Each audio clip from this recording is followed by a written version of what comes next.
Hi everybody. Last week, Layla asked me for some clarification on this particular part of what I posted before, asking for just some clarification on feedback. 1,000 apologies that it's taken me this long to reply to you, but here we go. So just some thoughts on feedback.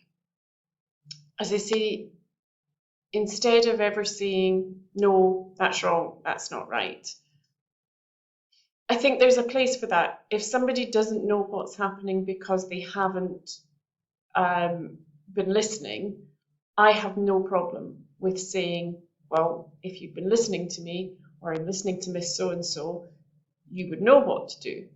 I have no problem with that. But generally speaking, if we're helping a child with something that they're finding very difficult, we don't just want to launch in and say, no, wrong. I think we all always have to sound proactive and positive as far as possible. One of the things I've read about giving feedback is that we should avoid the word should, because apparently you should have done this, or you should have listened, or you should have been able to do this, sounds to a child like it's a punishment. So although it's tricky to do it while you're talking, I think if we refocus from should, as in you should have done this, to could you try X? Okay. So I think that's something that's quite interesting to think about, and just recasts what we've said in such a positive way. Another good way to feedback if a child is struggling, and to help them move on, is to be sure that we're asking guiding questions and open questions. So things like, what do you think?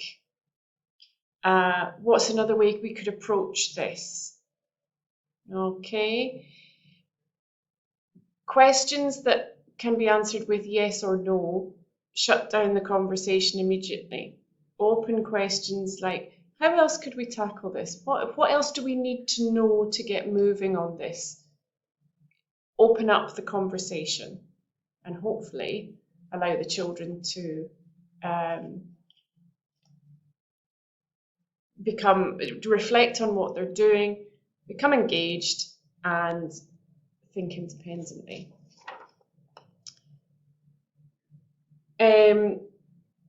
We can always also think about using visuals or concrete things to give that extra bit of help to a child.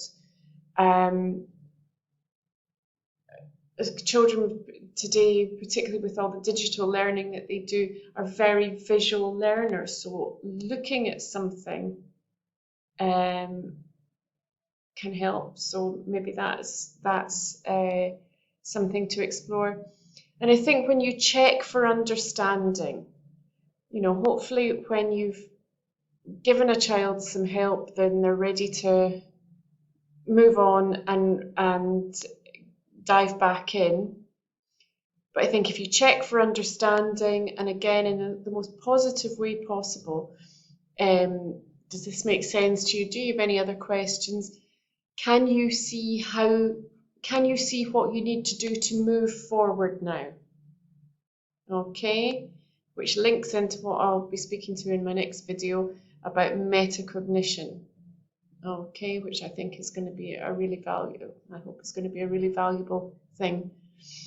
Okay, so I hope that those little things, just the little thoughts, offer you some clarification and a couple of things to think about. Okay, thank you.